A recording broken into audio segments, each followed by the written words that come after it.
страшные черные трубы, страшный черный дым и так далее. Вы знаете, я когда все это посмотрел, я не поленился, я поставил задачу своим айтишникам, и они нашли эти фотографии реально. Так вот, слева, самый левый завод, это химический комбинат в Пензенской области, который был закрыт в 60-х годах. Следующая картинка – это электростанция в Китае, которая сегодня тоже уже не работает, угольная станция.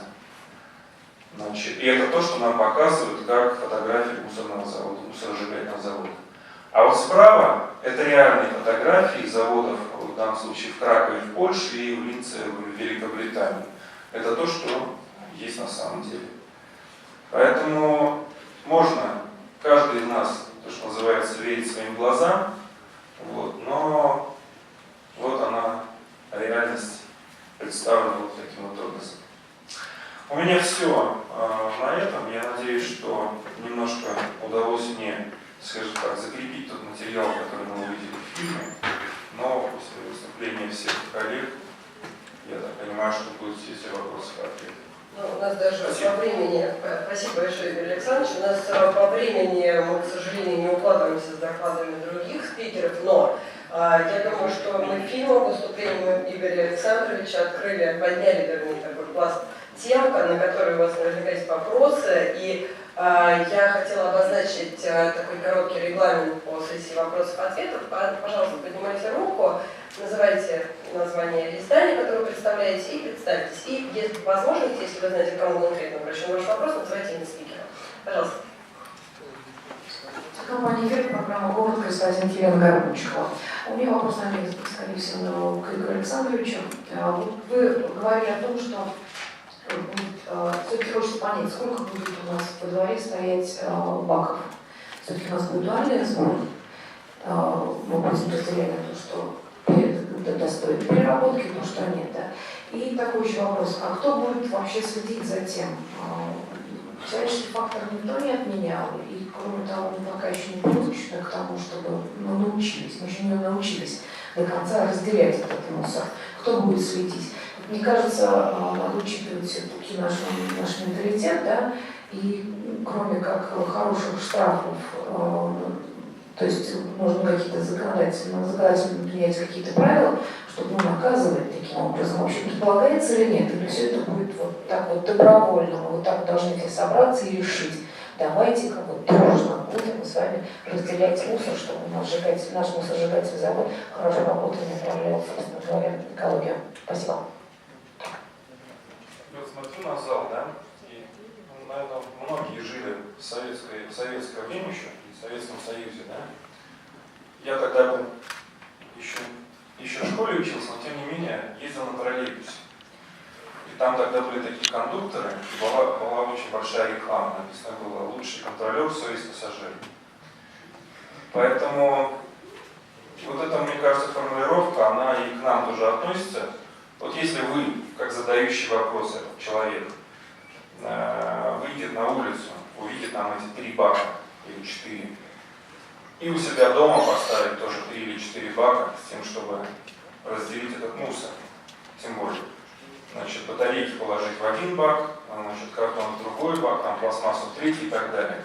Вот тогда это все будет работать.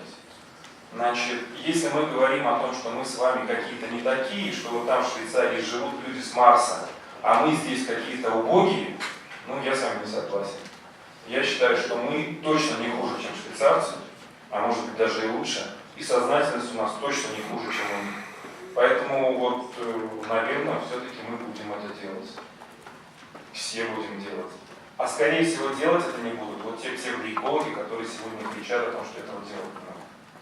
Вот. А относительно, значит, сколько баков и так далее, на самом деле это не совсем относится, как я вам сказал, к теме заводов, да. Будет проводиться, по-моему, в июле в Татарстане конкурс на выбор региональных операторов. И та компания, которая победит, именно ее задача будет реализовывать вот эти 2 темы. Это, соответственно, раздельный сбор баки и станции сортировки. Именно эти компании, именно региональные операторы будут гарантировать то, что тот мусор, который приходит, отправляется на завод, он уже как бы именно тот, который должен сжигаться. потому что там будет процесс контроля того, что сортируется. Может, уточняющий вопрос, правильно ли я понимаю, Антон Райштадт, Казанский репортер, что единственная защита от того, что в котел будет падать все подряд, это совесть пассажиров из советского троллейбуса? Или есть какие-то еще системы, которые будут обеспечивать контроль? Входящие системы на заводе есть, вы опять же видели их в фильме, да? То есть мусор сначала попадает не в котел, а в так называемый накопительный пункт. Вот. И далее, соответственно, в котел он перегружается специальным краном. Соответственно, если оператор видит что-то большое, оно отправляется в шредер. Если оператор видит что-то непригодное для, соответственно, переработки, оно отправляется на специальное место и возвращается к региональному оператору. Плюсом есть входной контроль грузовика. То есть будет организовано специальное место, в котором можно делать выборочный контроль грузовиков. То есть как организовано в той же самой Швейцарии. Да? Есть надежные поставщики, которые проверены, соответственно, временем, и они в этих грузовиках уверены. Соответственно, этот грузовик разгружается непосредственно сразу в бункер накопителя. Есть грузовики, которые приезжают редко на завод, эти грузовики подвергаются выборочной проверке. Таким же образом будет организовано и на нашем заводе. Но, повторяюсь, основная, и здесь вы правы, основная задача контроля сортировки мусора будет лежать на региональном операторе и на сортировочных станциях. Телеканал «Россия», можно вопрос задать? Коллеги, в Татарстане поручение президента завод может появиться только после результатов международной экологической экспертизы. Ранее такой процедуру проходили или нет? Смотрите, мы с вами работаем в правовом поле в российском государстве, да? И в рамках экологического законодательства предусмотрена такая вещь, как федеральная экологическая экспертиза. Перед этой федеральной экологической экспертизой необходимо провести, соответственно, в том числе и общественные слушания, и в том числе независимые экспертизы. По закону мы должны провести их не менее 2. Вот, скажем, на первом заводе в Свистягино, то, что в Московской области, такие экспертизы проводились. Перед тем, как мы подавали документы на экологическую экспертизу, мы проводили 2 независимые экспертизы. Соответственно, то, что сказал президент Татарстана, это вот, именно об этом. То есть экспертизы таких проводиться будут. Я вижу, что Владимир Александрович хотел добавить, коллеги, позвольте. Значит, спасибо, я представлюсь. Ну, в смысле, меня представили, кто я сейчас, но поскольку вы